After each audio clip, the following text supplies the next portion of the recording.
We'll now move on to 8 key pieces of vocabulary and language for the topic of work.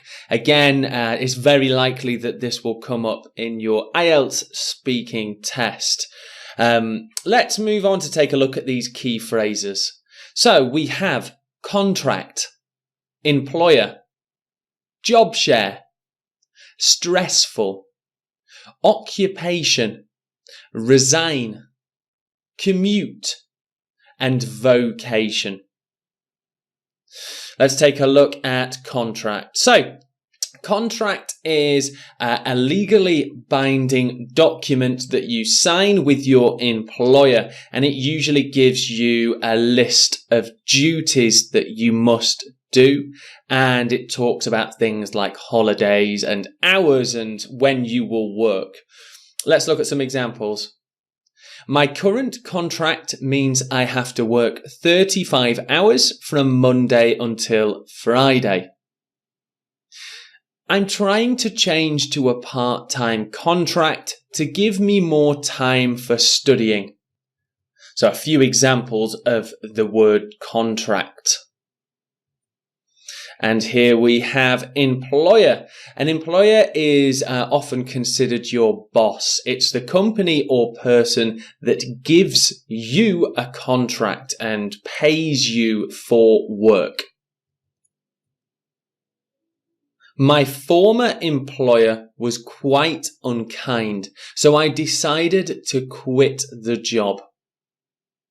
It's important for an employer and employee to have a good relationship. So the employer is the boss, the manager, the company, and an employee is the person who works for the company. Now we have job share. Job share is a type of contract where you share, sometimes equally or sometimes not. You share the work with another person. So it may be that I job share with Simon to do some work, and I work Monday and Tuesday, and Simon works Wednesday, Thursday, Friday. They don't happen too often. They are kind of rare, but I know in the UK there are people who have these types of contracts, job share. In the last few years, more married men have started to job share to spend more time at home. In education, it is common for some teachers to job share. It's similar to a part-time contract, but it's a full-time contract split between usually 2 people. And next we have stressful. Stressful is a negative feeling, often when you are too busy and there is too much pressure. So you feel this negative feeling, stress, and it's not very pleasant. Let's take a look at some examples. Many working parents find looking after their children and having a part-time job quite stressful. Although my new work can be stressful, I do find it enjoyable. And here we have occupation. When you talk about somebody's job, you can say, or you can ask them, what is your occupation? It's more formal, so it is often used in more formal situations such as forms and contracts. But yes, occupation means somebody's work.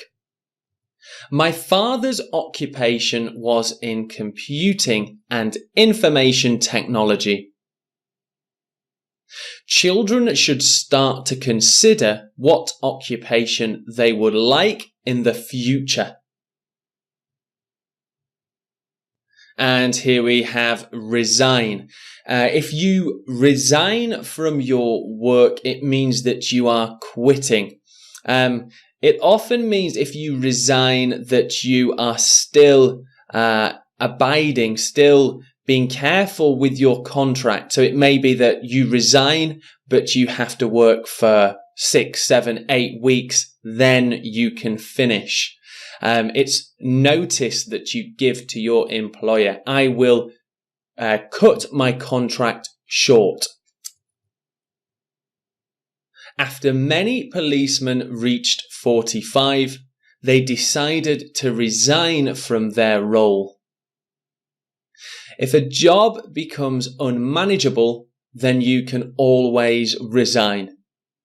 And I've highlighted this word unmanageable. You can use unmanageable to describe tasks or jobs and work that are too difficult, they're too busy. The task is unmanageable. Okay, let's move on. And here we have commute. Commute quite simply means how you get from home to the place of your work. Many people commute from their local town into the city for work. The evening commute is a nightmare because of the traffic. So a few examples of commute. And it's a great thing to be able to describe your commute. Okay, lastly we have vocation. Vocation is a synonym for job, and it means a job that you are 150% matched perfectly with. You want to do that work.